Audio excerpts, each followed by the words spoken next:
Graphs में एक last case आता है फ्रीक्वेंसी पॉलीगन। फ्रीक्वेंसी पॉलीगन यानी कि मुझे अब सिर्फ फ्रीक्वेंसी पॉलीगन बनाना है। ये आप समझ सकते हो बिल्कुल वैसे जैसे कि आपने कोऑर्डिनेट ज्योमेट्री में ग्राफ प्लॉट करना सीखा था, वैसे ही हम ग्राफ प्लॉट करते हैं और उन्हीं पॉइंट्स को ज्वाइन कर देते हैं तो फ्रीक्वेंसी पॉलीगन बन जाता है। इसे बनाने के लिए हमारे पास एक्स कोऑर्डिनेट होना चाहिए क्योंकि फ्रीक्वेंसी दे रखी है, ये तो हमें पता ही है ये वाई पे प्लॉट होगा। तो अब हमारे पास एक्स कोऑर्डिनेट होना चाहिए क्योंकि कोऑर्डिनेट्स हमारे एक्स और वाई दोनों पर होते हैं तभी ग्राफ प्लॉट होता है। तो एक्स कोऑर्डिनेट होता है हमारा क्लास मार्क, यानी कि जो हमें क्लास इंटरवल दे रखा होता है हम उसका क्लास मार्क निकालते हैं। तो क्लास मार्क निकालने का फॉर्मूला क्या होता है? क्लास मार्क निकालने का फॉर्मूला होता है upper limit plus lower limit divided by 2। Upper limit plus lower limit divided by 2।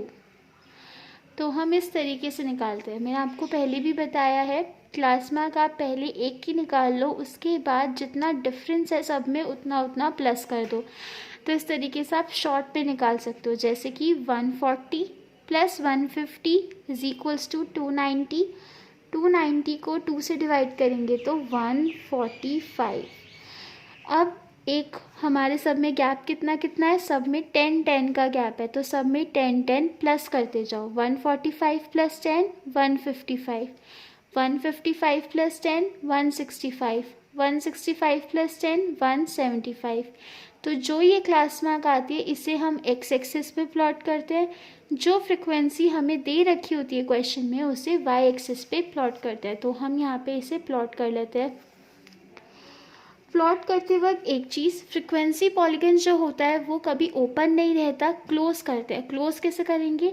इससे पहले वाली एक क्लास इंटरवल और इसके बाद वाली एक क्लास इंटरवल। 145 से पहले वाली कितनी हो जाएगी? सब में कितने कितने का गैप है? 10-10 का। तो 145 से पहले वाली हो जाएगी 135 और 175 से बाद वाली हो जाएगी 185। 10 माइनस कर लो, 10 प्लस कर लो, जितना कि क्लास इंटरवल है। अब बहुत ध्यान से, मैं 0 से सीधा जंप करने वाली हूँ 135 पर। तो यहाँ पे हम क्या बनाएंगे? एक किंग का निशान बनाएंगे और फिर आगे चलेंगे, क्योंकि पहले मैं एक बड़ी सी जंप ले रही हूँ 0 से 135, देन फिर वापस से छोटी छोटी और रेगुलर जंप्स ले रही हूँ, वो है 10-10 की। इसीलिए तो 0 से सीधा जंप किया हमने किस पे? 135, फिर 145, 155, 165, 175 और क्लोज करने के लिए 10 प्लस कर देंगे एक एक्स्ट्रा, दैट इज़ 185। तो ये हो गया हमारा x का।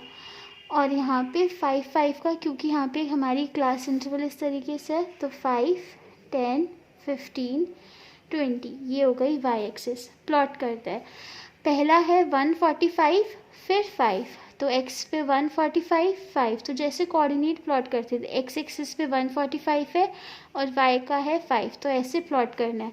ये है 155 10, तो 155 और 10, 155 और 10, फिर है 165 और 20, तो 165 और 20, फिर ये है 175 और 15, तो 175 और 15।